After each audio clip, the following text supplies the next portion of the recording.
मेरे प्यारे पुत्रों, मैं तुम्हें गुरुजी के पास भेजना चाहता हूँ क्योंकि गुरुजी ने मुझे कहा था कि मैं तुम्हारे पुत्रों को एक एक वरदान दूंगा और वरदान ऐसा होगा जिससे तुम्हारे पुत्र पाकर तृप्त हो जाएंगे। और इसलिए आज वह दिन आया है पुत्रों। आज तुम्हें गुरुजी के पास जाना होगा और गुरुजी आशीर्वाद के स्वरूप में तुम्हें जो भी वरदान दें उस वरदान को तुम स्वीकार कर लेना। पिताजी, गुरुजी वरदान देंगे लेकिन उसमें हमारा क्या होगा? वरदान देने से क्या मिलेगा? अरे मूर्ख, सुनो तो पहले। वरदान यह होगा कि जो भी तुम्हें वरदान देंगे तुम कुछ चमत्कार भी कर सकते हो, इसलिए तुम गुरुजी के पास जाओ। बड़े लड़के का नाम राकेश होता है और छोटे लड़के का नाम व्योमेश होता है। यह दोनों अपने पिता की आज्ञा पाकर बाहर निकल जाते हैं। बाहर निकलते हुए उनके पिता कहते हैं, व्योमेश और राकेश, सुनो, मेरी गुरुजी से कह देना कि मेरे पिता ने आपके लिए प्रणाम करने को भेजा है और कुछ खबर मिले तो लेकर जरूर आना। हाँ पिताजी, आप ध्यान रखना, मैं जा रहा हूँ। यह कहते हुए व्योमेश और राकेश दोनों निकल जाते हैं। रास्ते में जैसे ही वह आश्रम में पहुंचते हैं तब गुरुजी से जाकर वह गुरुजी को प्रणाम कर कर पूछते हैं, गुरुजी, मुझे पिताजी ने भेजा है और कहा है कि जो भी गुरुजी आशीर्वाद दे उसे तुम स्वीकार कर लेना। गुरुजी मुझे एक एक वरदान देंगे। हाँ, तुम्हारे पिता ने अगर मेरे पास भेजा है तो जान लो कि मैं तुम्हें ऐसा वरदान देने वाला हूँ जिससे तुम अपना भविष्य बदल सकते हो। क्या भविष्य बदल सकता हूँ? गुरुजी, मैं कुछ समझा नहीं। हाँ, मैं पिता के पुत्र बड़े तुम हो राकेश, इसलिए मैं तुम्हें यह आशीर्वाद देता हूँ कि तुम जिस भी निर्जीव या मृत शरीर को देखोगे तो वह जीवित हो उठेगा। और व्योमेश, मैं तुम्हें यह आशीर्वाद देता हूँ कि किसी भी लकड़ी की वस्तु बनाकर तुम जहाँ चाहो वहाँ ले जा सकते हो, चाहे वह चीज, वस्त्र, घर, कुछ भी हो। तुम उस वस्तु को बनाओगे, तुम उसको अपने साथ एक विमान की तरह ले जा सकते हो। यह आशीर्वाद का सुनकर दोनों बोले, गुरुजी, यह आशीर्वाद कब फलित होगा? अरे, आशीर्वाद दे दिया है, इसके लिए इसकी परख करना चाहो तो कर सकते हो। गुरुजी की यह बात सुनकर गुरुजी परीक्षण के लिए उन्हें ले जाते हैं। गुरुजी और दोनों पुत्र जैसे ही पहुंचते हैं देखते हैं कि एक एक हंस है जो मृत है। उससे गुरुजी कहते हैं कि इस पर राकेश जरा अपनी शक्ति का प्रयास करो और इससे यह जीवित हो उठेगा। अरे गुरुजी, कैसे? करो तो। जैसे ही राकेश अपनी शक्ति का प्रयोग करता है कि वहां पर देखते ही देखते हंस जीवित हो उठता है और जीवित हो जाने के पश्चात यह परीक्षण हो जाता है कि राकेश किसी भी मृत वस्तु को जीवित कर सकता है। यही परीक्षण करने के लिए व्योमेश से गुरुजी कहते हैं, इन लकड़ियों के गट्ठों को उठाओ और एक भवन का निर्माण करो। यह कहते हुए उन दोनों ने एक भवन का निर्माण किया। भवन का निर्माण करते ही गुरुजी ने कहा, अब इस भवन से कहो कि मैं जैसा कहूँ वैसा चलो। ऐसा व्योमेश कहता है कि हे भवन, मैं जैसा कहता हूँ वैसा तुम्हें चलना पड़ेगा। तब गुरुजी और गुरुजी के दोनों शिष्य उस घर में बैठते हैं और व्योमेश अपनी शक्ति के द्वारा उसे उड़ा कर सीधे आश्रम में ले आता है।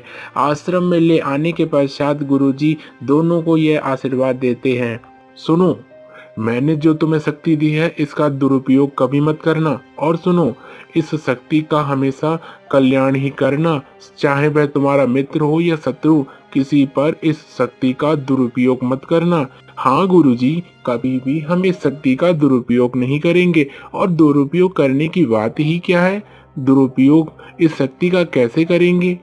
ऐसा कहते हुए गुरुजी उन दोनों को विदा कर देते हैं। विदा करने के पश्चात जब वह दोनों अपने पिता के पास आते हैं, हाँ बताओ क्या कह रहे हो? पिताजी, गुरुजी ने मुझे और व्योमेश को आशीर्वाद दिया है। हाँ, क्या आशीर्वाद दिया है बताओ? गुरुजी ने जो हमें शक्ति दी है वह सुनकर आप चौंक जाएंगे। कौन सी शक्ति दी है? मुझे शक्ति दी है कि मैं किसी भी मृत वस्तु को उसमें प्राण डाल सकता हूँ, और व्योमेश को यह शक्ति दी है कि किसी भी लकड़ी का भवन बनाकर वह एक विमान की तरह जहाँ चाहे वहाँ ले जा सकता है। यह सुनकर पिता बहुत ही ज्यादा प्रसन्न हुए और कहने लगे, अरे यह तो बहुत ही दिव्य शक्ति गुरुजी ने तुम्हें दी है, फिर इसका तुम्हें दुरुपयोग कभी मत करना। यह सुनकर वे दोनों प्रसन्न हो जाते हैं। कई दिन बीतने के पश्चात राजा का एक पुत्र होता है जिसका नाम श्यामल होता है। श्यामल बहुत ही ज्यादा प्रसन्न रहता है क्योंकि उसे सेठ के दोनों पुत्रों से मित्रता हो जाती है। वह मित्रता इतनी गहरी होती है कि वह एक दूसरे के संग रहा करते थे। अरे व्योमेश, तुम्हारी जो शक्ति गुरु ने दी है वह तो बहुत ही ज्यादा अच्छी है। सुनो, कल पिताजी ने कहा है कि वन भ्रमण करने के लिए जाना, देखना जाकर कि वन में जीव जंतु सुरक्षित तो है ना। अरे हम दोनों को तो पिता ने कल खेत पे जाने के लिए दिया है, और खेती का कार्य है, इसलिए तुम ही वन में चले जाना, और तुम्हारे संग सैनिक भी तो जाएंगे। अरे हाँ, सैनिक जाएंगे तो। प्रातःकाल होते ही श्यामल अपने घर से निकल जाता है। श्यामल का पूरा नाम श्यामल दास होता है, इसलिए उसे सब प्यार से श्यामल कहते हैं। श्यामल जैसे ही अपने घर से निकलता है उसके संग दो सैनिक भी लग जाते हैं। सैनिक वन में जाते हैं। वन में जैसे ही जाते हैं कि सैनिक भी उसके संग ही जाते हैं। तब वह उतरता है और देखता है पास में ही एक स्त्री खड़ी होती है जो बहुत ही ज्यादा सुंदर लग रही होती है। सुंदर स्त्री को देखकर वह बहुत ही ज्यादा प्रसन्न हो जाता है और पूछता है, आप कौन हैं? कहाँ से आई हैं? वैसे आपकी सुंदरता का बखान तो कोई भी नहीं कर सकता है, आप इतनी सुंदर हैं। अरे राजकुमार, आप मेरी सुंदरता को कतई भी मत करिए, क्योंकि मैं जो सुंदरता आप देखना चाहते हैं, मैं एक पिंजरे में बंद हूँ। जो सुंदरता आप देखना चाह रहे हैं वह सुंदरता कुछ भी नहीं है, क्योंकि मुझे किसी ने कैद कर कर रख लिया है। किसने तुम्हें कैद कर कर रख लिया है? बताओ, किसने कर लिया है? अरे किसी ने नहीं, देखने में तो वह इंसान है लेकिन है राक्षस। राक्षस का ही रूप है। तब वह बताती है कि मैं जिस घर में रहती हूँ वह एक राक्षस या भूतिया का ही समझ लो, क्योंकि वह बहुत ही ज़्यादा राक्षस व्यक्ति है। उसने मुझे कैद कर लिया है और मेरी सुंदरता के आगे वह मुझसे व्यापार कराता है। अरे तुम तो एक राजकुमारी सी लगती हो, फिर तुमसे ऐसा व्यवहार क्यों करता है? यह सुनकर वह अपने घर ले जाती है। घर में कहती है, मैं समझा नहीं तुम्हारी बात को, आज़ादी नहीं मिलती है? हाँ, वह आता होगा और व्यापार कराने के लिए मुझे ले जाएगा। अरे ऐसा क्यों है? तब वह बताती है कि यह तन जिस रूप से आप देख रहे हैं यह केवल सुंदरता का ही नहीं, व्यापार का भी बन चुका है। इसलिए आप कोई सहायता कर सके तो करिए। यह सुनकर वह कहता है कि आने दो उस व्यक्ति को और उससे मैं देख लूँगा। यह सुनते हुए वह राजकुमारी प्रसन्न हो जाती है, और जब वह व्यक्ति आता है तब उस व्यक्ति से वह कहता है, आ गए आप? आज बताइए कहाँ पर कार्य है? अरे कहीं कार्य नहीं है। वैसे तुम बताओ, तुम यहाँ पर सुरक्षित तो हो? हाँ सुरक्षित हूँ। तो ऐसा करता हूँ, मैं तुम्हारा विवाह वगैरह कर दूँ या नहीं कर दूँ? अरे विवाह कैसे कर सकती हैं? मैं तो कार्य करने के लिए जाती हूँ। यह कहते हुए वह दोनों आपस में बात कर ही रहे होते हैं कि वह राजकुमारी एक बात छेड़ देती है कि मुझे एक वन में राजकुमार दिखा था जिससे मुझे विवाह करना है। उसका वह व्यक्ति होने पर राक्षस होता है, लेकिन वह कहता है कि हाँ मैं तुम्हारा विवाह कर दूंगा। जब यह मान जाता है तब मानने के पश्चात वह उन दोनों का विवाह कर देता है। विवाह करने के कुछ देर पश्चात, राजकुमारी, अब तुम हमारे राज्य चलना होगा, क्योंकि राज्य में हमारे पिता भी तो हमारा इंतजार कर रहे होंगे। लेकिन उस व्यक्ति से तो हम विदा मांग लें। यह सुनकर वह बहुत ही ज़्यादा प्रसन्न हुई और उस व्यक्ति से जैसे ही विदा के लिए कहने लगी कि उस व्यक्ति ने उस राजकुमार पर कुछ ऐसा घातक प्रहार किया जिससे वह मर गया। यह देखकर राजकुमारी बहुत ज़्यादा दुखित हुई और उसे उसी घर में बंद कर चली गई। अब तो राजकुमारी वन में रहने लगी। वन में रहते हुए वह बहुत ही ज़्यादा दुखित रहने लगी। जैसे ही इधर से सेठ के दोनों पुत्रों को पता चला कि हमारा मित्र कई दिनों से हमारे यहाँ नहीं आया है, ना ही उसने कोई खबर भिजवाई है, तब वह राज्य में जाकर मंत्रियों से पूछते हैं। तब मंत्री जी बताते हैं, अरे कई दिनों से राजकुमार का पता नहीं है। राजा भी परेशान है कि कहाँ से कहाँ क्या हो गया है, क्योंकि राजकुमार का कुछ भी पता नहीं चल रहा है। यह सुनकर वह दोनों कहते हैं, हम उसके मित्र हैं, इसलिए हम दोनों उसे ढूंढने के लिए जाएंगे। दोनों भाई राजकुमार का पता निकालने के लिए वन में जाते हैं। वन में जैसे ही जाते हैं वह कई बार कई जगह बार बार घूमते हैं, लेकिन राजकुमार का कहीं पता नहीं चलता है। बाद में वही सुंदर स्त्री के पास वह जैसे ही पहुंचते हैं और उससे पूछते हैं, बताओ कितनी सुंदर स्त्री है और इतनी सुंदर स्त्री इतने घने वन में घूम रही है। अरे इससे ही पूछ लेते हैं, अरे आप जरा बताएंगी कि आप यहाँ पर क्यों भ्रमण कर रही हैं? मुझे कुछ समझ नहीं आ रहा है, इतनी सुंदर होते हुए भी आप वन में रहती हैं। अरे मैं क्या करूं, जिससे मेरा विवाह हुआ वह तो मारा जा चुका है और जिस व्यक्ति के संग रहती हूँ वह मनुष्य होते हुए भी पशु के समान है, क्योंकि उसने मेरे पति का वध कर दिया और मुझसे व्यापार कराता है, इस तन का व्यापार कराता है। यह सुनकर वह कहते हैं कि उस व्यक्ति का परिचय दे सकती हो जिस व्यक्ति से तुम्हारा विवाह हुआ था? हाँ मैं दे सकती हूँ, वह एक राजकुमार है जिसका विवाह मेरे संग हुआ था। अरे राजकुमार है, जरा तुम उस राजकुमार को मुझे दिखा सकती हो?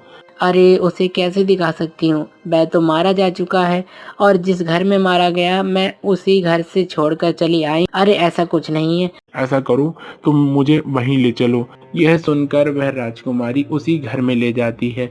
जैसे ही उस घर में ले जाती है तब देखती है कि वह राजकुमार है जो उन दोनों भाइयों का मित्र है। उसे देखकर वह बहुत ही ज़्यादा शर्मिंदा होते हैं और कहते हैं, बताओ हमारा मित्र आज हमें छोड़कर चला गया, लेकिन आज मैं वह कार्य करने जा रहा हूँ जिसे मेरे गुरुजी ने दिया था, इसलिए थोड़ा दूर हट जाओ। यह कहते हुए राकेश ने अपनी शक्ति का प्रयास किया और प्रयास करते ही उसने शक्ति के द्वारा जड़ी बूटियों से जैसे ही उसने चमत्कार किया कि श्यामल उठ गया। श्यामल उठते ही दोनों मित्रों को देखकर प्रसन्न हुआ, पास में ही राजकुमारी को देखकर और भी ज्यादा प्रसन्न हुआ और बोला, मित्रों तुमने मुझे बचा लिया, उस राक्षस से बचा लिया जो होता तो एक मनुष्यता दिखता है लेकिन है एक पशु ही। यह सुनकर वह बोला कि मनुष्य है कहाँ वो?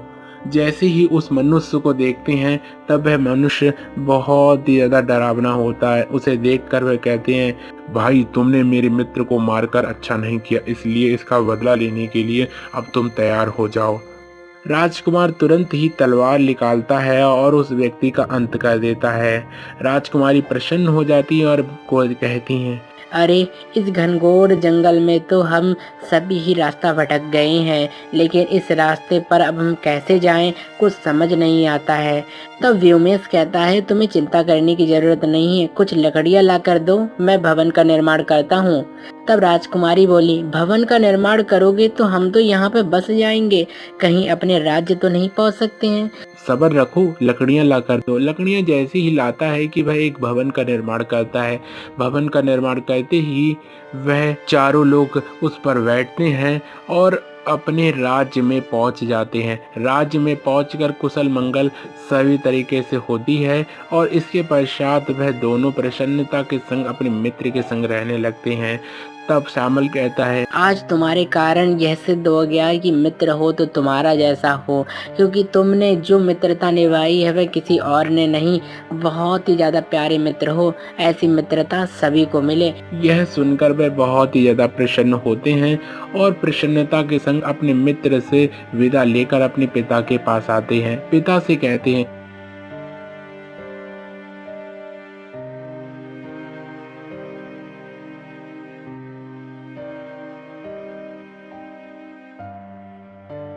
पिताजी, आज मैंने श्यामल की रक्षा की। श्यामल को एक राक्षस जैसे मनुष्य ने मार डाला था और मैंने उसे गुरुजी की शक्ति के द्वारा उसे जीवित कर दिया। अरे, तुमने तो बहुत ही ज्यादा नेक काम किया है, क्योंकि तुम्हारा जैसा पुत्र पाकर मैं धन्य हो गया कि तुमने हमारे राज्य के राजकुमार का पालन पोषण और उसे जीवन दान दिया है। तुम धन्य हो पुत्र, धन्य हो। तब व्योमेश बोला, पिताजी, मैं उस घनघोर जंगल से उन दोनों को निकाल कर लेकर आया हूँ।